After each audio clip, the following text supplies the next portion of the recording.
एका राजाला 4 मुली होत्या.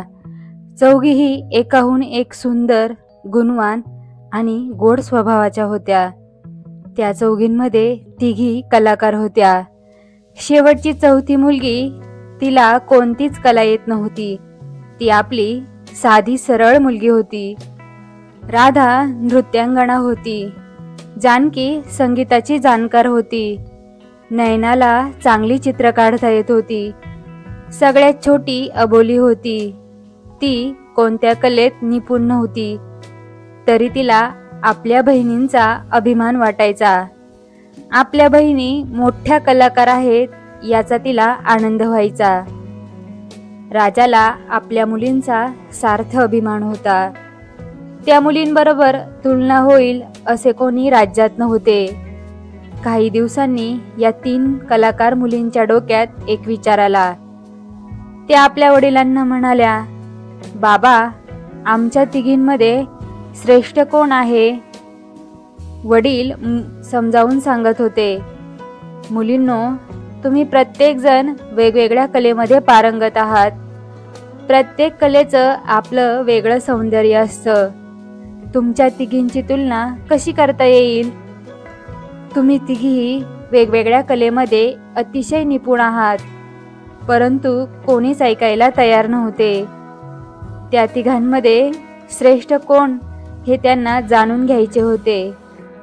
त्यांचा हट्ट एवढा वाढला की ते एकमेकींबरोबर बोलेनासे झाले.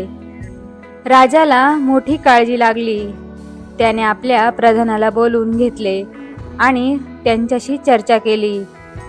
राजाने प्रधानाला सांगितले की या 3 मुलींमध्ये श्रेष्ठ कोण आहे हे कसे कळेल? प्रधान अतिशय हुशार आणि चतुर होते. प्रधानजी राजाला म्हणाले, महाराज, मला थोडा वेळ द्या. मी या प्रश्नावर नक्की उत्तर काढतो. दुसऱ्या दिवशी हे वयस्कर असलेले प्रधान या 4ही मुलींच्या राजवाड्यामध्ये गेले. प्रधान तुम्हाला भेटायला येणार आहे हे सर्व मुलींना अगोदरच सांगून ठेवण्यात आले होते. परंतु ज्यावेळी प्रधानजी त्यांना भेटायला गेले तेव्हा त्यांचे स्वागत करायला फक्त अबोलीच तेथे होती.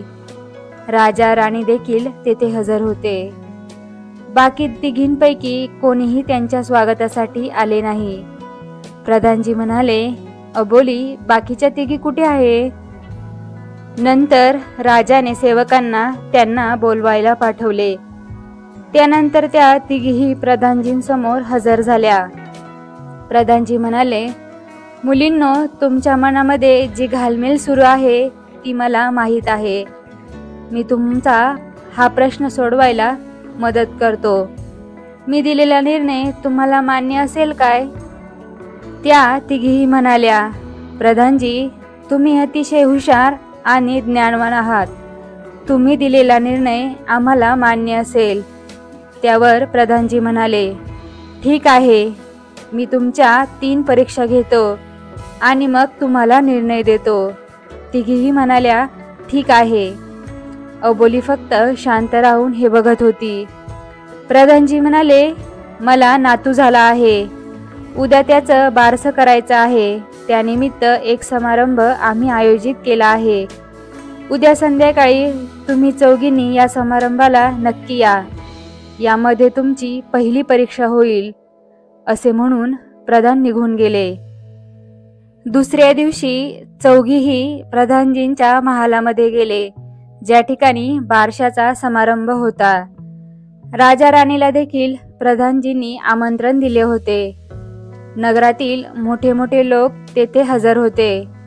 खूप सुंदर अशी सजावट बाळाच्या बारशासाठी करण्यात आली होती. गाणे, बजाने, खाणे पिणे सर्व चालू होते. या 4ही जणी तिकडे गेल्या. प्रधानजींनी त्यांचे स्वागत केले. बसण्यासाठी योग्य व्यवस्था केली. तिघीही त्या समारंभाचा आनंद घेत होत्या. या मंगल प्रसंगी एकीने त्या ठिकाणी सुंदर गाणे म्हटले, तर एकीने छान असे नृत्य करून दाखवले. तिसरी होती, तिने या प्रसंगाचे चित्र काढून देण्याचे कबूल केले. परंतु सर्वात छोटी असणारी अबोली मात्र बाळाजवळ गेली. बाळ या सर्व प्रसंगामुळे रडत होते. तिने बाळाला उचलून घेतले आणि बाळाबरोबर खेळू लागली. बाळाला शांत करू लागली. बाळ शांत झाला. नंतर अबोली सर्वांना भेटली, सर्वांची विचारपूस केली. नंतर सर्व घरी निघून गेले. दुसऱ्या दिवशी या चौघीजणी शिवालयामध्ये महादेवाच्या पूजेसाठी गेल्या होत्या. शिवालयाबाहेर एक गरीब म्हातारी बसली होती. प्रधानजींनी गुप्तहेर त्या चौघींच्या पाठी पाठवले होते. ती गरीब बाई या चौघींकडे जेवण मागू लागली. ती अतिशय भुकेली होती, परंतु त्या तिघींनी त्या म्हातारीकडे दुर्लक्ष केले व आपापल्या मेण्यामध्ये जाऊन बसल्या. अबोलीने मात्र त्या म्हातारीला घरी आणले आणि चांगले खाऊ पिऊ घातले. तिच्या राहण्यासाठी व्यवस्था केली. हे सर्व गुप्तहेराने पाहिले आणि प्रधानजींना येऊन सांगितले. तिसरा प्रसंग एक दुःखद घटना होती. राज्याच्या सेनापतींचा मुलगा लढाईमध्ये मारला गेला होता. तेव्हा या चौघी त्यांच्या घरी गेल्या. या प्रसंगामध्ये यांपैकी तिघी फक्त बघत होते, परंतु अबोलीने त्या मुलाच्या आईला मानसिक आधार दिला, त्यांचे सांत्वन केले आणि या दुःखद प्रसंगामधून बाहेर पडण्यासाठी त्यांना मदत केली. या कलाकार तिघींनी या प्रसंगाचे वर्णन त्यांच्या कलेमधून करण्याचा प्रयत्न केला. या तीनही परीक्षा झाल्यानंतर दुसऱ्या दिवशी प्रधानजी, राजा, राणी हे सर्व महालामध्ये जमले. त्यांनी या चारही मुलींना महालामध्ये उपस्थित राहण्याचे आदेश दिले होते. त्यानुसार त्या चौघीजणी महालामध्ये उपस्थित झाल्या. प्रधानजी म्हणाले, मी तुमच्या चौघींचीही परीक्षा पाहिली आहे. कला हा जीवनाचा एक भाग आहे, पण जीवनाला बाजूला सारून कला पुढे जाऊ शकत नाही. तुम्ही तिघीही जीवनाला आपापल्या कलेमध्ये सामावून घेऊन ती सादर करणे यात तरबेज आहात. परंतु तुमच्या चौघींमध्ये अबोली सर्वात श्रेष्ठ आहे. जीवन कलेमध्ये ती खरोखरच निपुण आहे. जीवन जगण्यासाठी तिला दुसऱ्या कुठल्याच कलेचा आधार घ्यावा लागत नाही. जीवनाचा प्रत्येक भाग कसा जगायचा हे तिला माहीत आहे.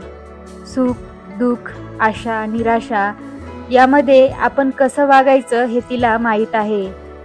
अगोदर जगणे म्हणजे कामधाम करणे आणि मग कला आहे ती जोपासणे. अगोदर तुम्ही स्वतःचे जीवन जगायला शिका आणि मग नंतर कला. प्रधानजी, तुम्ही अगदी योग्य बोलत आहात, राजा महाराज म्हणाले. या तिघींना देखील प्रधानजींचे म्हणणे योग्य वाटले. या तिघींना अबोलीचा अभिमान वाटला आणि मग सर्वजण हसायला लागले.